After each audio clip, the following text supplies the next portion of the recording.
Le roi Eurysthée voulait voir Hercule le plus loin possible. Au 10e travail, le héros devait voler le bétail du géant Gérion. Le géant vivait sur l'île mythique d'Érythéia, près de la péninsule ibérique. Le voyage était très long et aucun Grec n'avait jamais voyagé aussi loin et n'était revenu. Hercule navigua longtemps jusqu'à ce qu'il atteigne une grande montagne qui séparait la mer Méditerranée de l'océan Atlantique. Mais même une énorme montagne ne pouvait pas arrêter le fils de Zeus.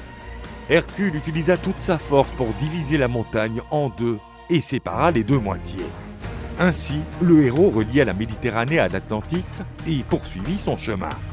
Les deux grandes montagnes créées par le héros furent connues sous le nom de piliers d'Hercule. Aujourd'hui, cet endroit est connu sous le nom de détroit de Gibraltar. Enfin, Hercule atteignit l'île d'Érythéia.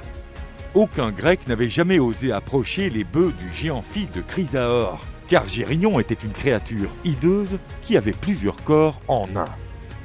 Le géant avait aussi un chien de garde bicéphale nommé Orthros, frère de Cerbère, le chien infernal. Hercule combattit le chien, qui, en plus d'avoir deux têtes, avait une queue de serpent. Mais toute cette férocité ne fut pas un obstacle pour Hercule.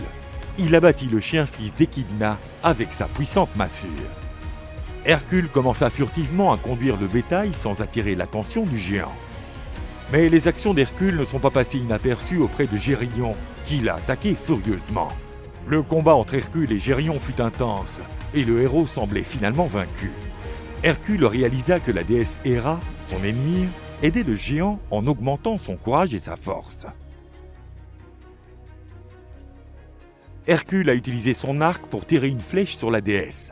Celle-ci, blessée, s'enfuit vers l'Olympe. Le demi-dieu prit une de ses flèches spéciales, imbibée du sang empoisonné d'Hydra. Même les immortels n'étaient pas immunisés contre le puissant poison du monstre fils de Typhon et d'Échidna. Le géant Gérion fut abattu après avoir subi une terrible agonie. Hercule put finalement retourner en Grèce en conduisant les fameux bœufs de Gérion.